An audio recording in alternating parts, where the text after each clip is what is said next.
Welcome. How are we doing today?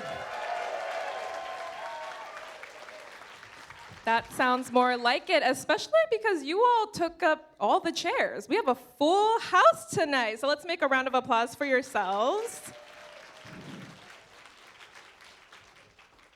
Tonight, we're excited to present Echoes of Eureka, which is a powerful choral opera created by Eric Tuan.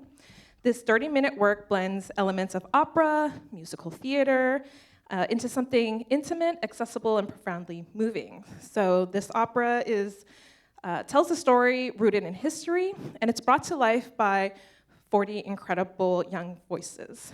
It draws on the real testimonies of Chinese Americans in Humboldt County, particularly through the era of Chinese exclusion. And the singers give voice to individuals from the historical record, really bringing forth the identity and presence to lives that might otherwise remain abstract or forgotten, a humanity that remains very relevant today in light of what's going on with our immigrant communities. And we're very proud to welcome the performers of the East Bay Children's Choir under direction of Eric Tuan. The choir includes over 350 singers, many from Oakland and across the East Bay. For this performance, a group of 40 young vocalists bring this story to life, carrying not only the music, but the weight and care of the stories they represent. And this will be the first time this piece has been performed here in Oakland Chinatown.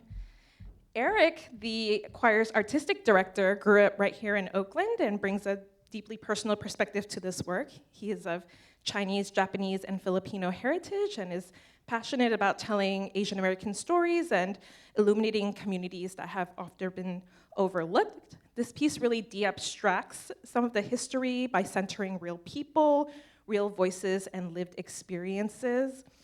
And when Eric reached out to me about proposing this program, it was really evident that he carries a deep passion for impactful storytelling, as well as for cultivating a nurturing space for the young singers in the choir.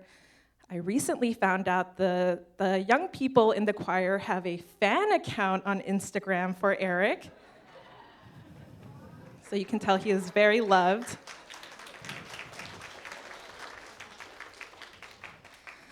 So yeah, it's very special to have this performance here tonight. Preceding the opera tonight, we're going to show the film Many Moons by filmmaker Chisato Hughes.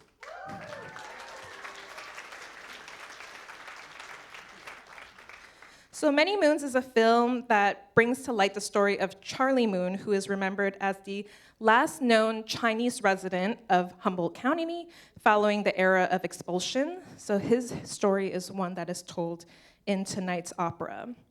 And after the opera, we'll have a brief panel with Eric, Chisa, and 2 members of the choir. And we're so glad that you're all here to hear these stories and support our artists. I'll give a quick plug to the East Bay Choir. If you want to learn more about the Piedmont East Bay Children's Choir, please head to piedmontchoirs.org to learn more about their performances and to support their work. And without further ado, I'll invite to the stage to introduce their film, Chisato Hughes. Thank you. Thank you for that introduction. I also found the Eric Tuan Instagram fan page and followed it. I'm a fan as well. And I'm so honored to be accompanying this beautiful opera, which I had the pleasure of seeing last year with some of the people who are in the audience. Yeah, it's just such a dream of mine to be alongside live music like this. So thank you for having me. I just wanted to give like a short preamble and tips for viewing this experimental film, which is that, well, I'll just first give a background of the film, which is that Many Moons is about sort of the mythology that surrounds Charlie Moon, who is known to be the last Chinese man of Humboldt County, but wasn't, and sort of the mythology surrounding him. His descendants touch all of the local tribes in Humboldt County. And I was basically looking for evidence of Asian people and Chinese people who stayed behind after the Chinese expulsion and lived undercover in the county for like the next 60 years of Asian exclusion. It wasn't until the 60s that people started living in Humboldt again, openly. But it was a humbling process, and sort of what initially started as being sort of an investigation in a missing persons case became so much more about how history is made. And so the way that I made this film was in many ways kind of challenging the conventions of documentary, you know, talking heads, and I think not challenging the ways that we're spoon-fed information. So I would encourage you all to kind of be looking through the archival documents yourselves. That's sort of part of the film, and reading between the lines. Shout out to Pia Cezanne, who's in the crowd, who was a dramaturge in the film. And thank you so much for coming. Yeah, appreciate it.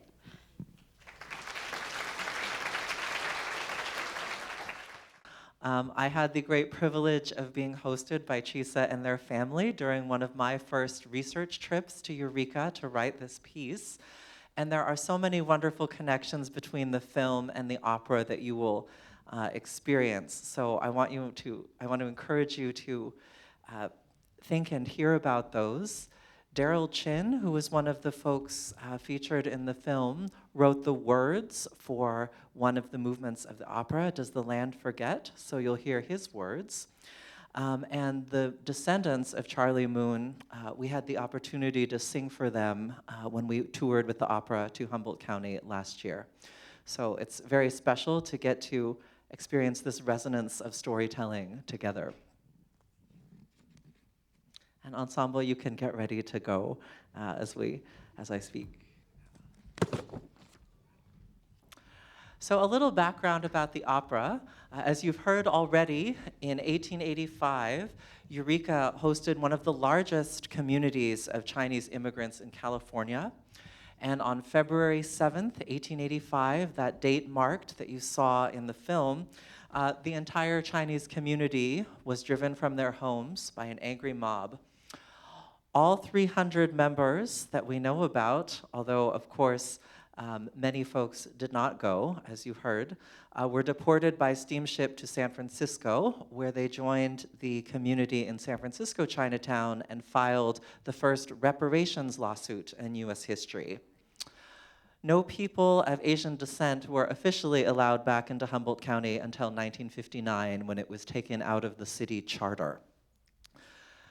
The opera you're about to hear, Echoes of Eureka, tells the story through the lens of a different Charlie, Charlie Wei Lum, who had made friends with a white minister in Eureka and was almost lynched during the expulsion.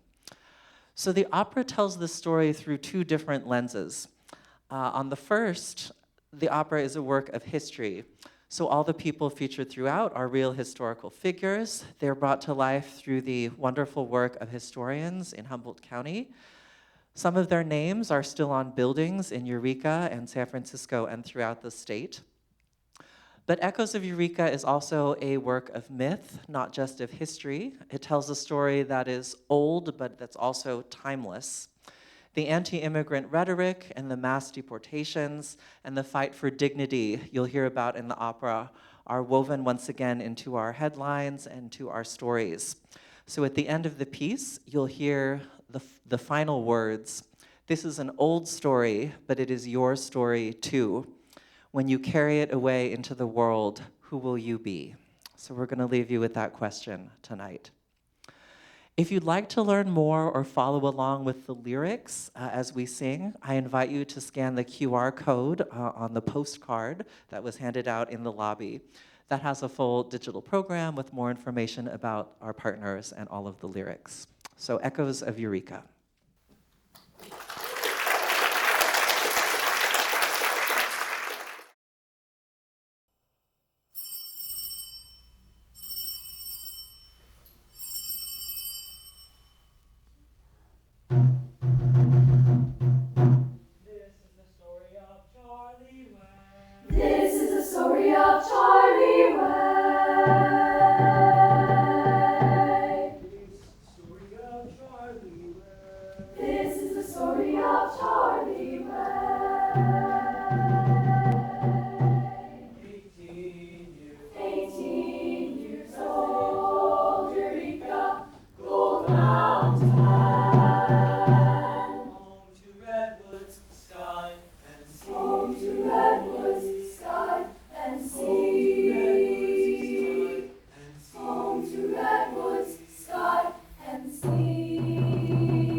off that boy's neck. If you hang him, you'll hang him over my dead body.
Stand Cook.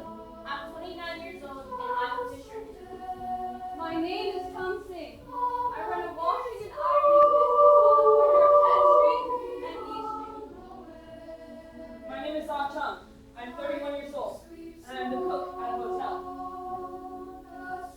My name is Tuan Yang. I am 21 years old. I was born here in California.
I stand as long as I can. Stand just in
chills during that performance, hearing the voices reverberating through this space. Thank you so much for blessing our center with that performance. And I love the part, Eric, where you turned out to the audience and directed us to echo back to the choir. And I felt like we were all part of the Piedmont East Bay Children's Choir tonight. So thank you for participating in that.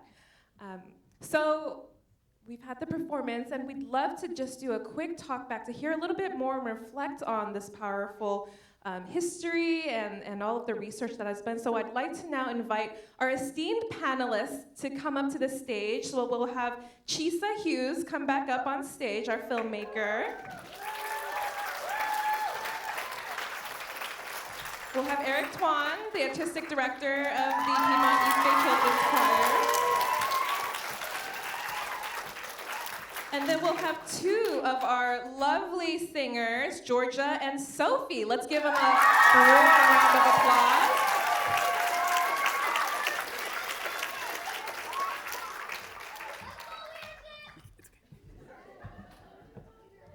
Let me go grab one more set of mics. I'm gonna hand this over to you, Chisa. But while I'm grabbing the other mic, why don't you go ahead and introduce yourselves and anything you'd like to say. I'm Chisato Hughes, and I'm a big fan of the performance that just happened. Big fan of you guys. Thank you. And I made the film that was shown beforehand. I'm Eric Tuan, artistic director of Piedmont East Bay Children's Choir, and also an alum of this program, and the composer of the opera you just heard. Hi, I'm Sophie Oyoung. I've been singing for almost 7 years, and I'm part of Piedmont East Bay Children's Choir. Hi, I'm Georgia Orcherton, and this is my 13th year singing for the Piedmont East Bay Children's Choir.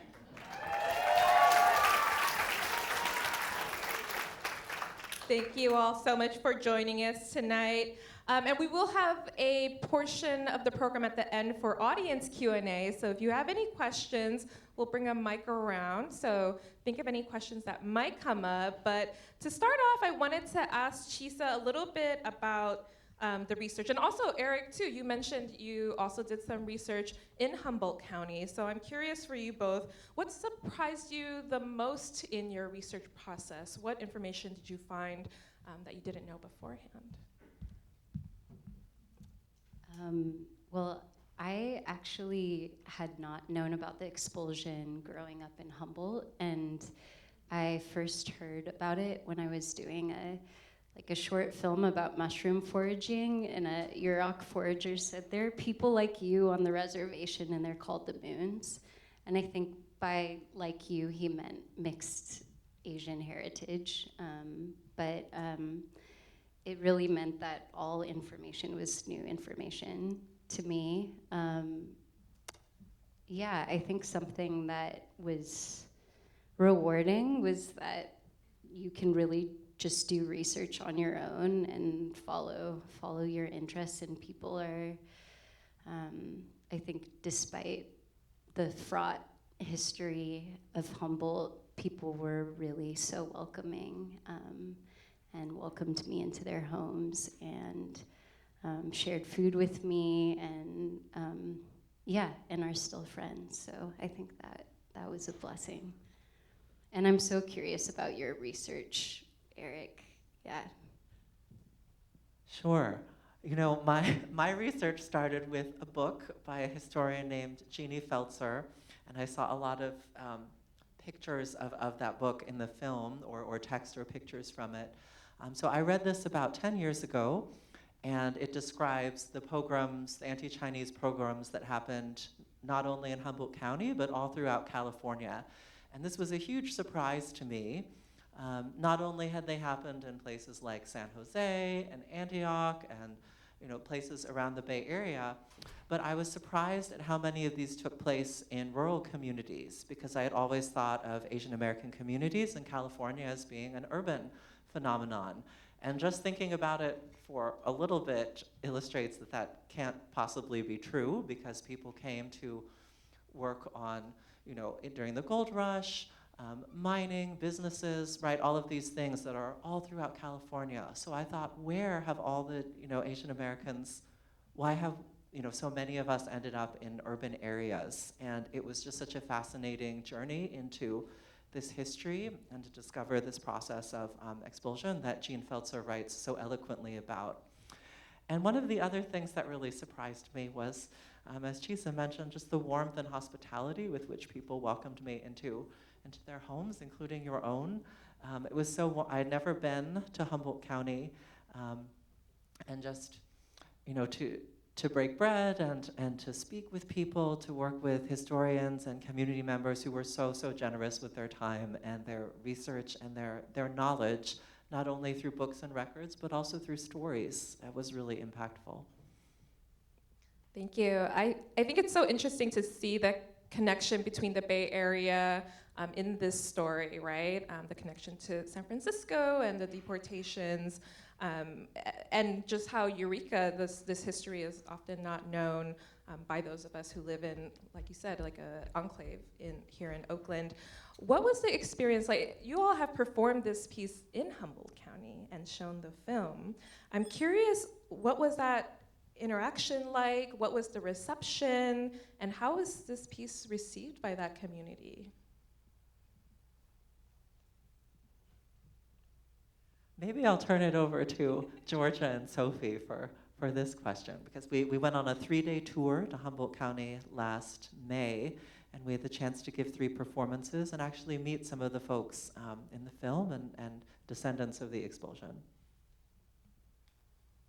For me, I just felt so grounded singing and knowing that I could spread the word of the expulsion, because I know it's not something that we might learn about a lot, but you, like, singing it in the place where it happened, it feels very grounding and real. And meeting the people and seeing how warm they were to us, it made us feel very, like, heard. And yeah, I really enjoyed the experience, and it was very life-changing. Yeah, I agree with Sophie, and especially part of what made it feel more grounded is so many of the people who helped Eric with his research helped kind of talk to us, and we got a tour of Humboldt's Chinatown and all these places, like during the movement where we walked through you all and had like a naming ceremony. Several people talked about how they had stores, and we kind of saw where those areas would be, so it really grounded it more in reality as opposed to this wonderful opera that Eric wrote and performing it in front of people who live where this all happened was pretty extraordinary and kind of wonderful knowing that they knew it and they knew their history, and it was an acknowledging factor that what happened was terrible and that we're trying to move on and acknowledge it and make history better.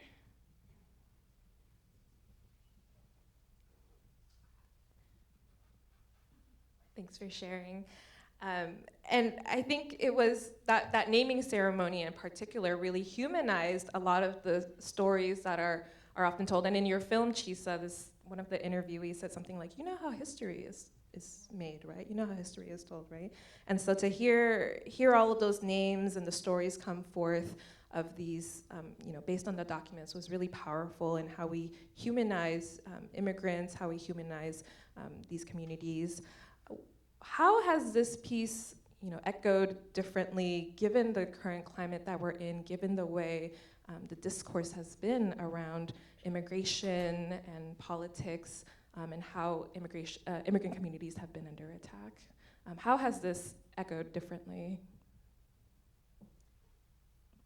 I guess it's just still echoing in variation, unfortunately. I think I wish that things didn't perpetually feel relevant. I think a lot of the things uttered by these groups of white vigilantes at the time are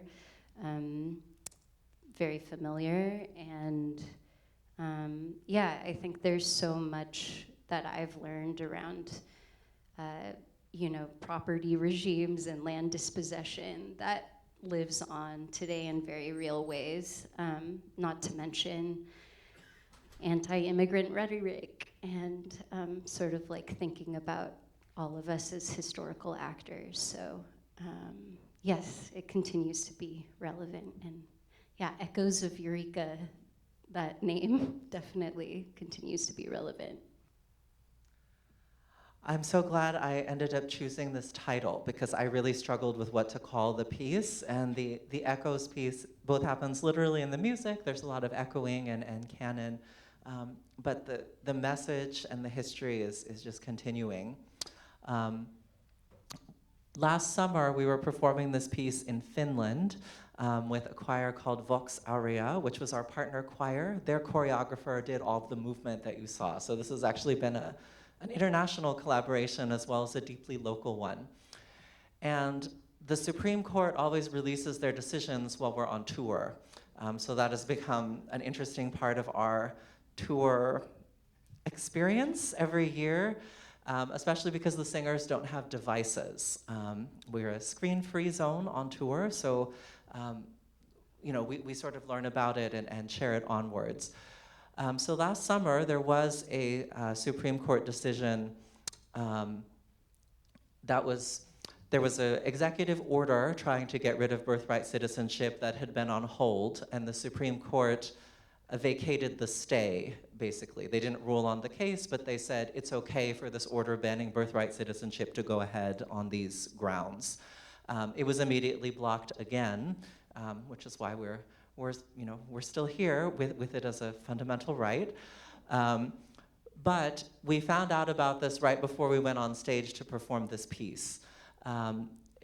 Ensemble and Vox Aurea were seated together, and it was just a very powerful, I think, an impactful moment for all of us, explaining that this had happened, going through all the legal questions that immediately came up, and watching our singers explain to their Finnish counterparts what this meant in sort of our lives and for our communities here in the US. And after that, I received emails from some of the singers in Finland also saying, this is a story that's really relevant, in our country. There's a lot of far-right anti-immigrant rhetoric happening in our country.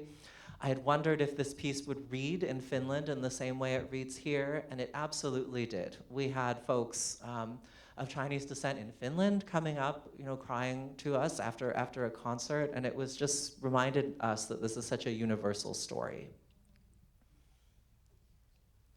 Yeah, I think singing it in Finland, you see how music is such a universal language and how everyone understands it.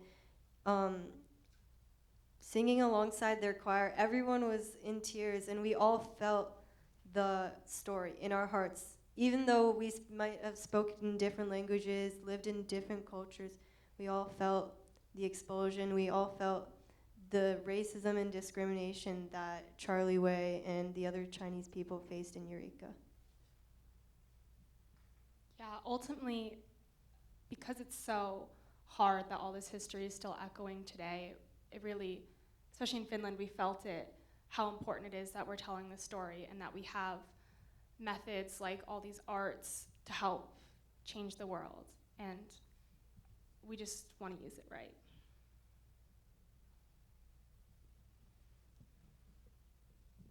Thank you. And as you mentioned, music is a very universal language, and I found it was such a powerful way. We often hear about these stories and understand these histories in a abstract way, but to bring them into the space, to bring the feelings into the space was very powerful. One last question before we transition into the audience Q&A. What do you want the audience to feel and walk away with? Given that we just had this experience together, what do you hope that they take away from this moving forward?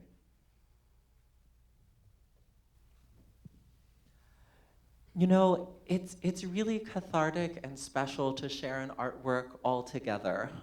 There's something special about being in the same room, about experiencing the same story together.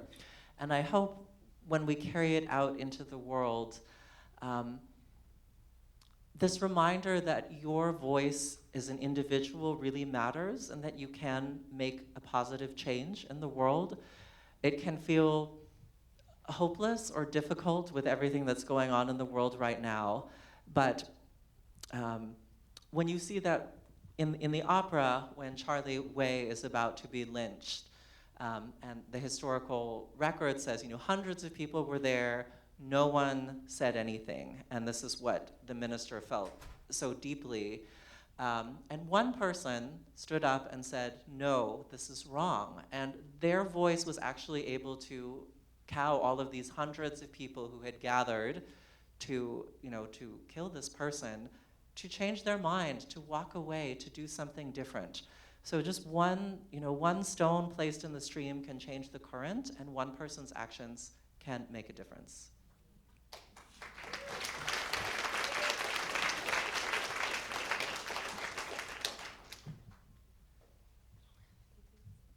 I don't really have that much to say because I feel like that it really emphasizes like your voice matters. And I think that's a really big point. Thank you. Thank you so much for sharing. We'll have a few audience questions. I see some hands, and so we have a volunteer who will bring the mic around. So here in the back left. Yeah, you're on the right track. Thank you so much. I love the documentary. I love the opera. I thought it was absolutely incredible. And I didn't know this history. I lived briefly in Arcata, and I didn't know this. So this really blew me away. I had one question. I know the Tongs in San Francisco did a number of civil rights lawsuits, and I know this was probably the claim that was made, the legal claim may have come out of that. Could you talk a little bit more about what the outcome was? Because I know San Francisco Tongs challenged legal persecution of Chinese laundries and a whole bunch of other civil rights infringements, and they played such an amazing role, and they did dozens of civil rights lawsuits that I never had heard about before I attended a lecture about it. And I'm wondering if you could talk more about the legal outcome of the challenges to this. And thank you again. You guys did such an incredible job. I was really blown away by everybody. Do you want to talk about Wing Hing, because it was such a big part of the... Sure. So Wing Hing versus the city of Eureka. You heard a little bit about the case and actually some of the spoken material from the lawsuit delivered by Laura wonderfully.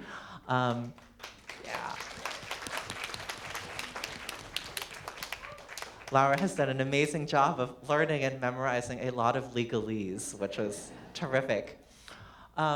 So this was the first time that a lawsuit for reparations occurred in US history. So as you said, they came to San Francisco Chinatown, and I think they actually held an immediate press conference with members of San Francisco, of the Tongs, saying that we will file a lawsuit to try to recoup our property losses. So there are 52 defendants on the lawsuit, and that's how we actually know so much about the individual people who were in Eureka, that we were able to have a naming ceremony, because we know they owned these businesses, they're asking for this property back. And 2 women actually are also on the lawsuit, which is impressive given the very skewed gender ratio in Chinese immigrant communities at the time. They lost the case at the Supreme Court because, I'm not sure if I remember the exact reasoning, but I think it was because Chinese could not own land in California, it was viewed that they did not have a right to property, and so they didn't have standing to bring this case. However, this was one of the earliest cases that Chinese communities raised to the Supreme Court, and it became sort of a test for future cases that really won some fundamental rights. So thinking about Wong Kim Ark and birthright citizenship, another Bay Area resident, Tate versus Hurley, a couple years later, which required public schools to admit Chinese students, although not in the same school. It was still a segregated system, but this case is one of the forerunners of those cases. Very appreciative of this work, and particularly your framing of this central question of who will you be? Because I think we get so focused with what are you going to be when you go up, the what. And this question you've kind of framed, I think is so important. So I just want to say thank you for raising and framing this question so beautifully. Sorry, I kind of missed. There wasn't quite a question. That was a great comment, right? Thank you. The question? Yeah. And then we'll get those folks in the middle right here. Hi. Yes, thank you so much, and thank you to all the singers. You guys were amazing. I have kind of an artistic question. I don't know much about opera, Eric, so I'm curious, how do you decide what to put into song and what to use as spoken word? Is there like a deliberate process of how you decide that? That's a great question. So opera traditionally doesn't look like this, I would say. But there is a distinction that goes back to early opera of recitative and aria. So recitative is still sung, but it's more like speech rhythm. So it's almost like you're talking with notes attached to the words. And I think this opera sort of adheres to that tradition in the sense that spoken things are, that's text that moves the plot forward, or that's delivering specific messaging. Like I wanted to make sure that people were able to understand clearly exactly what was happening on that night of February 7th. And then the sung bits, or arias in traditional opera, offer more opportunities to reflect on what has been spoken.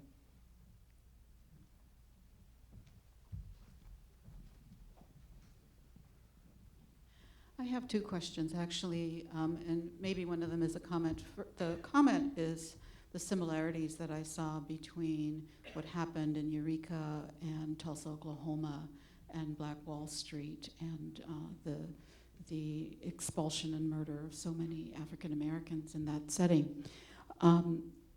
So that was very intriguing to me, that there is this MO that is throughout the history of this country against communities of color. The comment or the question I had, I think it was maybe when you were singing, Georgia, someone sang a line about, or earlier you made a comment about Chinatown and Eureka, and so does it still exist? Is there still a Chinatown in Eureka? And how come? How did that happen? There are still remnants of the Chinatown, but it's largely gone, and now it's been sort of resurrected in variation. There's a memorial that's been made since and very recently that didn't exist before. In the past year, it was resurrected, right? And so, yeah, I think there's just been a movement only recently in the past 5 years, since 2020, when this organizing group came together in Humboldt County to memorialize that history. And now there are murals and other kind of signs of what was, including Charlie Moon Way. So since and retroactively, there are memorial sites, but it was largely disappeared. Yeah, that's what I thought. Thank you. Would you guys like to share a little bit about what you saw on the Chinatown tour? That was it was run by the Eureka Chinatown Project, this group that Chisa described, and the words of one of our songs, "Does the Land Forget," are actually carved into the memorial, so they were commissioned for that occasion. Well, on the tour, we were able to see the streets where the lynchings happened and where the mob gathered, and it was very interesting seeing how the history was really there. Yeah, it was. I know that the history, most of Chinatown was definitely destroyed, but yeah, it was good to know that the past 5 years we've been trying to correct our wrongs, even though we can't correct our wrongs, but we can try to make them heard so they won't repeat in the future. And it was really interesting. Yeah, ultimately what was so moving about seeing the remains is that a lot of the street names are the same. So a lot, caught in a bullet between E Street and F Street. So there's still an E Street, there's still an F Street. So it's seeing like this location and time, because it's quite a small area. And then also on the tour, our tour guides had pictures of what it looked like before. So kind of reconciling what was with what is now there was very interesting. Yeah, I think the only structure mentioned in the opera that's still really there is the Vance Hotel, where I think your character, Sophie, actually worked as a cook? Or was he just worked there? Any other questions? We have time for maybe one or two more. Yeah. Well, this is related to the last question, the person sitting next to me. So when you performed this in Humboldt, what were some of the reactions of the folks who were there, who were not people of color, who were white descendants of people who may have been perpetrators of this heinous crime and these acts of racism? Do you have a sense of that? And is there any, I know it sounds like in the last 5 years there is some movement to recognize and acknowledge this suffering and this racism. Is there any movement around, like this Chinatown Project? Are these folks within the community? Are these folks from outside coming in to say, yeah, you need to recognize this? Where is that movement happening? I'm out of curiosity. I would just say that I started doing research around this in 2020 around the coronavirus, and that was when there was a lot of anti-Asian rhetoric, and so that's sort of where a lot of these organizing groups came out of that kind of environment. I can't speak to people's reactions exactly who are, I think one thing that's very felt in a small rural town is that like a lot of the descendants of these people whose names are on various signs, who are known to be big property owners, still live there. And so I do think there is some level of reckoning happening simply because your name is attached to history, and it's there's a different way of being palpable in a small community. I think my interactions were so much more with Native folks who were the descendants of people who were bearing witness to things over time, and I think what kept feeling, remarkable, visceral was just like how recent it was really in the span of generations. So I think that's something that certainly stuck with me. Yeah, I was really surprised and grateful for the reactions we had from white folks in Humboldt County. I remember we performed at a street fair, so it was the Eureka Chinatown Street Festival. There were lots of people there. We had no idea if people would stop and watch the opera, and people really did. Even when we were rehearsing, a whole crowd gathered and watched. I spoke to folks who were really moved by the story and shared that, and they were even folks whose political affiliation as may have appeared on their clothing, may not have predisposed them to this story or hearing it this way, and I remember one person coming up and just saying, this is so wonderful that you're singing about our town and our history. We didn't know that this happened.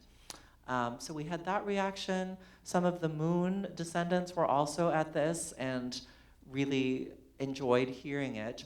And the rector, the priest of Christ Episcopal Church in Los Altos, that's where we're singing tomorrow, in Eureka, came to the concert and was so moved by it because his predecessor as the priest of this church was one of the people who was involved in expelling the Chinese. So there were a lot of different reactions by civic leaders to this event.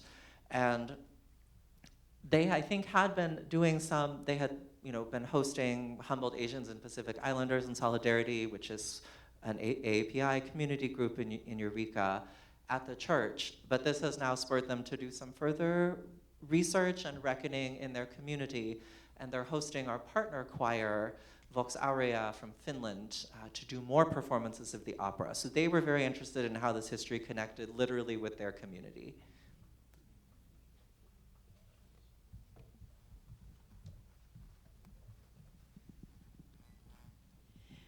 This is such a beautiful and haunting portrayal of exclusion in a historical context that I'm wondering if you considered turning it into a short film and getting a broader platform for this theme, which echoes in our present day as well. We're working on it. We didn't know how this project would turn out. I mean, I started just by cold emailing the Eureka Chinatown Project saying, hello, I'm a composer you've never heard of in the Bay Area. I've never been to Humboldt County, but I'm really moved by this story, and I would love to participate in telling it with you and with my youth choir if you're willing. So we have been documenting this and collecting footage and are hoping to produce a short film about it with a colleague. The challenge has simply been that the project keeps going. So there was a what we thought was the end point of it, which was this tour to Humboldt, then became, oh, we're going to do it in Finland. Oh, we're going to keep doing it this year. The Finnish choir is going to come visit us and do it again. So we are collecting material and are going to try to put it out in the world further within the next year to year and a half. And after today, I think your Instagram account, fan account blowing up will make sure that the world knows about this choir. I see some burning questions. Let's do one here and then right in the back. Yes. Previously, California law did not allow Chinese to testify against a white person in a court of law. And I wonder if maybe that law was vacated when the Tongs brought suit to Eureka. Because the laws against the Asians in 1850 was amended in the 1890s to include the Filipinos and the Koreans and the Japanese. Also, second part, a different question was, up to 20 years ago, the Chinese community was never given recognition for funding by local governments because it was felt that the Chinese could take care of their own. I was involved with property management and local politics, so I was right in line with talking to the people who made the decisions. And so the people feel that the discrimination is gone. No, it's still very much alive. The idea that the Chinese immigrants what they don't know is 50% of the youth do not graduate from high school because they have family obligations to support their families. And so that is often overlooked, and so on and so forth. So I think that the fight still goes on. Thank you. We have one last burning question in the very back, and that's it.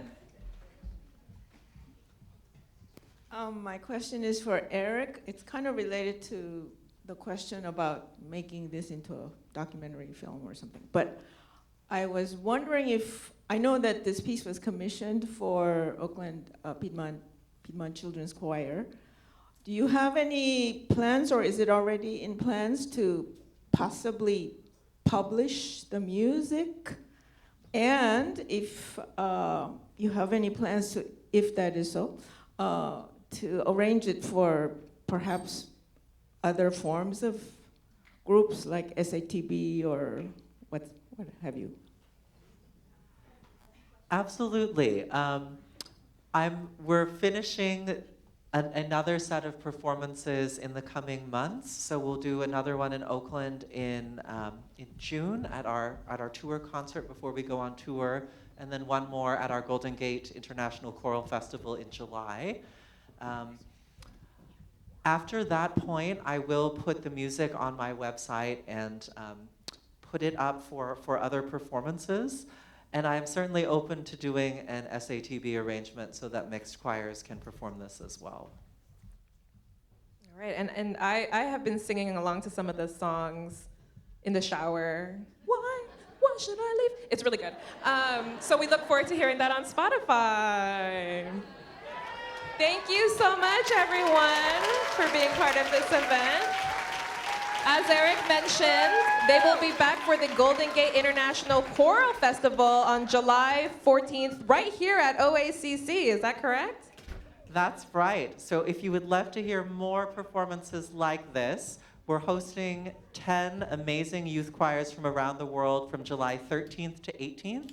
There are free concerts and competitions all week throughout the Bay Area with choirs from Catalonia, Finland, Estonia, Georgia, the Philippines.